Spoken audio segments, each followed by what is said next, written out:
अकबर के महल में कई कीमती सजावट की वस्तुएं थी, लेकिन एक गुलदस्ते से अकबर को खास लगाव था। इस गुलदस्ते को अकबर हमेशा अपनी पलंग के पास रखवाते थे। एक दिन अचानक महाराज अकबर का कमरा साफ करते हुए उनके सेवक से वह गुलदस्ता टूट गया। सेवक ने घबराकर उस गुलदस्ते को जोड़ने की बहुत कोशिश की, लेकिन नाकाम रहा। हार कर उसने टूटा गुलदस्ता कूड़ेदान में फेंक दिया और दुआ करने लगा कि महाराज को इस बारे में कुछ पता न चले। कुछ देर बाद महाराज अकबर जब महल लौटे तो उन्होंने देखा कि उनका प्रिय गुलदस्ता अपनी जगह पर नहीं है। राजा ने सेवक से उस गुलदस्ते के बारे में पूछा तो सेवक डर के मारे कांपने लगा। सेवक को जल्दी में कोई अच्छा बहाना नहीं सूझा तो उसने कहा कि महाराज, उस गुलदस्ते को मैंने अपने घर ले गया हूँ ताकि अच्छे से साफ कर सकूँ। यह सुनते ही अकबर बोले, मुझे तुरंत वो गुलदस्ता ला कर दो। अब सेवक के पास बचने का कोई रास्ता नहीं था। सेवक ने महाराज अकबर को सच बता दिया, वो गुलदस्ता टूट चुका है।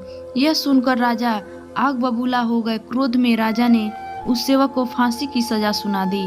राजा ने कहा, झूठा मैं बर्दाश्त नहीं कर सकता हूँ। जब गुलदस्ता टूट ही गया था तो झूठ बोलने की क्या जरूरत थी। अगले दिन इस घटना के बारे में जब सभा में जिक्र हुआ तो बीरबल ने इस बात का विरोध किया। बीरबल बोले कि झूठ हर व्यक्ति कभी न कभी बोलता ही है। किसी के झूठ बोलने से अगर कुछ बुरा या गलत नहीं होता तो झूठ बोलना गलत नहीं है। बीरबल के मुंह से ऐसे शब्द सुनकर अकबर उसी समय बीरबल पर भड़क गए। उन्होंने सभा में लोगों से पूछा कि कोई ऐसा है यहाँ जिसने झूठ बोला हो। सबने राजा को कहा कि नहीं, वो झूठ नहीं बोलते। यह बात सुनते ही राजा ने बीरबल को राज्य से निकाल दिए। राज दरबार से निकलने के बाद बीरबल ने ठान ली कि इस बात को साबित करके रहेंगे कि हर व्यक्ति अपने जीवन में कभी न कभी झूठ बोलता है। बीरबल के दिमाग में एक तरकीब आई, जिसके बाद बीरबल सीधे सुनार के पास गए। उन्होंने जौहरी से सोने की गेहूं जैसी दिखने वाली बाली बनवाई और उसे लेकर महाराज अकबर के सभा में पहुंच गए। अकबर ने जैसे ही बीरबल को सभा में देखा तो पूछा कि अब तुम यहाँ क्यों आए हो। बीरबल बोले, जहाँ पनाह आज ऐसा चमत्कार होगा जो आप किसी ने कभी नहीं देखा होगा। बस आपको मेरी पूरी बात सुननी होगी। राजा अकबर और सभी सभापतियों की जिज्ञासा बढ़ गई और राजा ने बीरबल को अपनी बात कहने की अनुमति दे दी। बीरबल ने बोले, आज मुझे रास्ते में एक सिद्ध पुरुष के दर्शन हुए। उन्होंने मुझे यह सोने से बनी गेहूं की बाली दी है और कहा है कि इसे जिस भी खेत में लगाओगे वहां सोने की फसल उगेगी। अब इसे लगाने के लिए मुझे आपके राज्य में थोड़ी सी जमीन चाहिए। राजा ने कहा, यह तो बहुत अच्छी बात है, चलो हम तुम्हें जमीन दिला देते हैं। अब बीरबल कहने लगे कि मैं चाहता हूँ कि पूरा राज दरबार यह चमत्कार देखे। बीरबल की बात मानते हुए पूरा राज दरबार खेत की ओर चल पड़ा।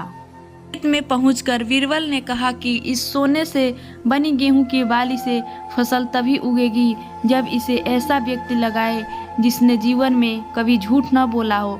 बीरबल की बात सुनकर सभी राज दरबारी खामोश हो गए और कोई भी गेहूं की बाली लगाने के लिए तैयार नहीं हुआ।